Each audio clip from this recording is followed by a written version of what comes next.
Hey everyone, this is Kirk here again at optionalpha.com. In this video update, I wanted to show you guys all the trades that we made today on Thursday, June 14th. So we just had a couple quick closing trades today, so this should be a fairly short video as far as timeline is concerned. We did close out of earlier today a very quick trade. I think we were only in this thing for about 2 days, but our XRT bearish debit spread. And if you didn't watch the video where I talked about why I like this trade so much, go back through on the archives on the right-hand side of this video player if you're watching on the site, and go to the video that we did just a couple days ago with this kind of unique pricing opportunity. But in either case, we were able to quickly capture a $140 profit as XRT did, in fact, move down following some of the technical signals that we got that suggested that 2 days ago was going to be maybe a short-term top. And so I think we got a little bit lucky here, no doubt, that, it moved down kind of in our range very quickly and very hard, and, about a 3% move here in the last 2 days. And so that was good. And so for us, we took it off at about a 25% profit target, which is where we usually take these debit spread trades off. Again, with option buying strategies, look, when you get an opportunity to take money off the table, you just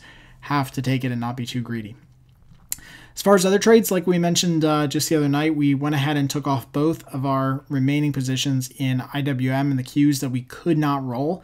Again, the reason we took these off is because we couldn't roll them to the next month. They paid a debit to do it. And I know a lot of people got very creative with how they could potentially roll it and widen spreads and increase the number of contracts or go inverted, but ultimately a lot of that stuff didn't work if you actually kind of ran the numbers on it. And so in this case, rolling these contracts doesn't make sense. So we went ahead and took an $866 loss on our 156 Iron Butterfly position for IWM in June. The put sides obviously will leave on to expire. Same thing with the calls in the Qs. So we took off the call side at the 170 strikes. We were not able to roll those. $588 loss on those.